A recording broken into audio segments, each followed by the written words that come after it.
मैंने 2 साल पहले भी ये बात की डिप्टी स्पीकर साहब, और आज भी इस बात पे कायल हूं। जब इस ऐवान में अकेला खड़ा था, मैंने वहां ये बात की थी कि इमरान खान को इस बात की सजा दी गई है कि जिस बात की सजा हमेशा पाकिस्तान में कोई भी जो आजाद पॉलिसी बनाना चाहता है, हमसे पहले जिस भी लीडर के साथ हुआ है, आप सबको पता है कि उन्होंने पाकिस्तान की 1 इंच जमीन किसी गैर मुल्क को देने से इनकार किया। और जब यहां 2 OIC कॉन्फ्रेंसें की और जब मुस्लिम ब्लॉक की बात की, उम्मत मुस्लिमा को इकट्ठे करने की बात की, तो यहीं पे बिलावल साहब मौजूद थे। वहां से मैंने उनको बात की कि बिलावल साहब, आपके नाना ने भी मुस्लिम उम्मा को इकट्ठा किया, मेरे लिए 2 बार इकट्ठा किया। शुक्रिया,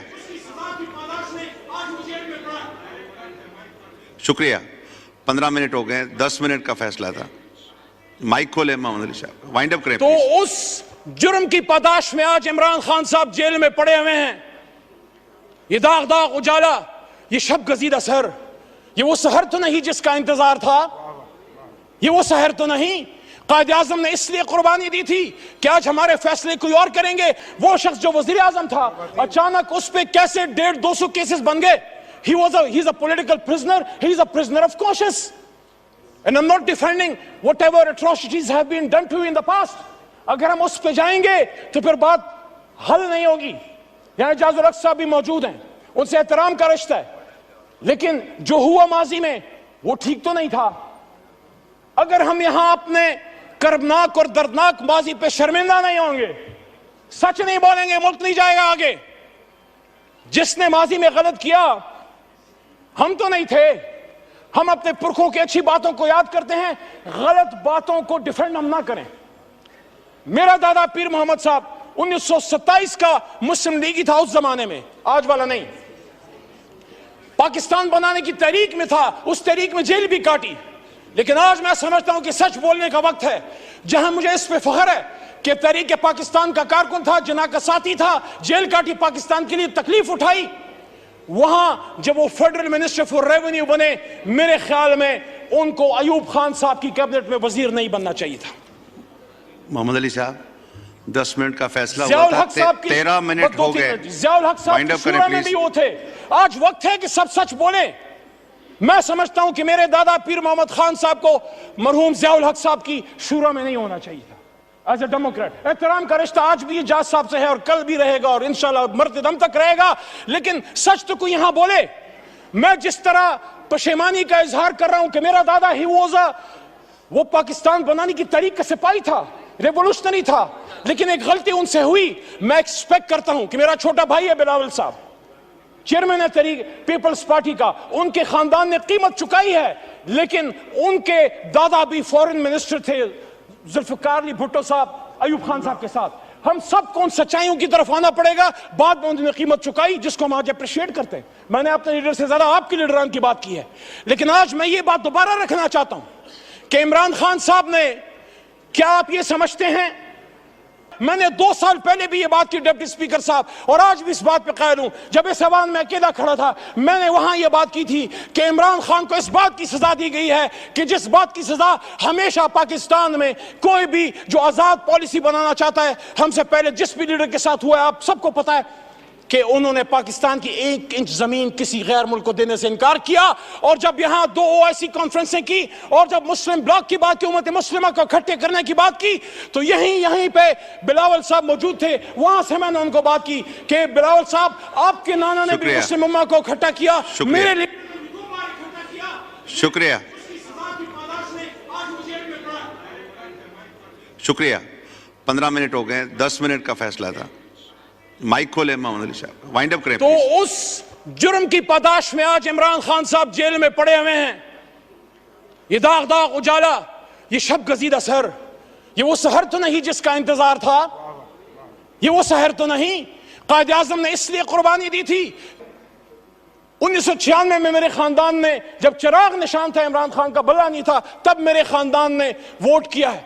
लेकिन वहां उस कुर्सी पे जो आदमी बैठा होता था, इमरान खान, वो चाहे आप उसको पसंद ना करें, आपको पसंद ना आए, लेकिन कायदे ऐवान तो था। उसको इसी पाकिस्तान में वजीराबाद में गोलियां मारेगी, 4 गोलियां खा के वो बैठा है अडयाला जेल में। क्या अडयाला गुंटानामो वे है जनाब स्पीकर साहब, डिप्टी स्पीकर साहब?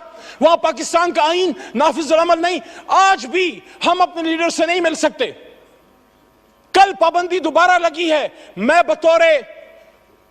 बतौर इस ऐवान के एक मुंतखब मेंबर के, जब मैं जेल में था, मैं एक्सपेक्ट करता था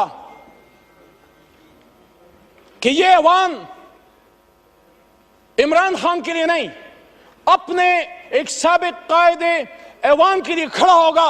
यहां से मुजम्मती करारदादें पास होंगी और यहां वोट को इज्जत दो कि हमारे साथी या बेनजीर भुट्टो और भुट्टो साहब की उनकी अलमनाक जो हादसात हुए हैं, उनके दाई, उनके अमीन खड़े होंगे और वो कंडेम करेंगे और वो डिमांड करेंगे कि पाकिस्तान के एक साबिक वजीर आजम पे जानी हमला किसने किया, यह किसका सिक्योरिटी फेलियर है। वो कैमरे जो जज साहिबान के बेडरूम्स में लग सकते हैं, उन कैमरों से वो दहशतगर्द कैसे छूट गए जिन्होंने जाके कभी बेनजीर को शहीद किया, कभी इमरान खान पे हमला किया।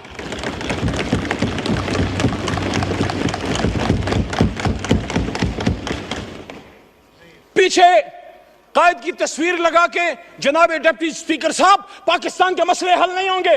इसी कायद की तस्वीर को लगा के पाकिस्तान के लोगों के ऊपर बूटों से उनको रौंदा जाता है। किसी को शक है तो कल जाके आजाद कश्मीर में देख ले, कल आजाद कश्मीर में क्या हुआ है। वो नजारे हम नहीं देखना चाहते। हम मकबूजा कश्मीर को एक जन्नत नजीर कश्मीर दिखाना चाहते हैं। क्या लड़के होगा जो कल शाम हुआ है। कायद आजम ने 1948 में जनाब डेप्टी स्पीकर साहब फरमाया था, और आर्म फोर्सेस को कोटा स्टाफ कॉलेज में जाके बात करते हैं, कायद की बात करें, बताएं इनको, जिनको कायद की फरमान और जिनको कायद पसंद नहीं है, जिनको कायद की लीडरशिप के अहकामात पसंद नहीं है, वो फिर अपने लिए कोई और मुल्क जाके ढूंढ लें। पाकिस्तान में रहना है तो कायद की स्टेटमेंट्स, उनके हुक्म पे पाकिस्तान चलेगा। 1948, founder of Pakistan Quaid Azam Mohammad Ali Jinnah staff college says, arm forces को कह रहे हैं, आई होप इसको बीप ना कर दिया जाए, ये कायद आजम का फरमान है, इमरान खान का नहीं। आपको आदत पड़ गई है बीप करने की। आई वॉन्ट टू रिमेंबर आपकी इजाजत से that the executive authority flows from the head of the government, which is the chief executive, which is the Prime Minister of Pakistan. उसको गवर्नर जनरल होते थे sir. This is the legal position. Do not forget that the armed forces are the servants of the people. मत भूलें कि arm forces पाकिस्तानियों के खिदमत गुजार हैं। You do not make national policy. Arm forces को कह रहे हैं कि आप नेशनल पॉलिसी नहीं बनाते। It is we the civilians, ये सिविलियन लीडरशिप, ये जो 25 करोड़ की नुमाइंदा, ये जो गुलदस्ता इधर बैठा है, फॉर्म 47 या 45 पे बाद में आएंगे। इस वक्त ऐवान की बात है, यहां से पॉलिसी बनेगी। मैं नहीं कह रहा, वो कह रहा है। This is the legal position. Do not forget that the armed forces are the servants of the people. You do not make national policy. It is we, the civilians, who decide these issues, and it is your duty to carry out these tasks with which you are entrusted. क्या 1958 में हुआ? क्या 1977 में हुआ? क्या 1998 में हुआ?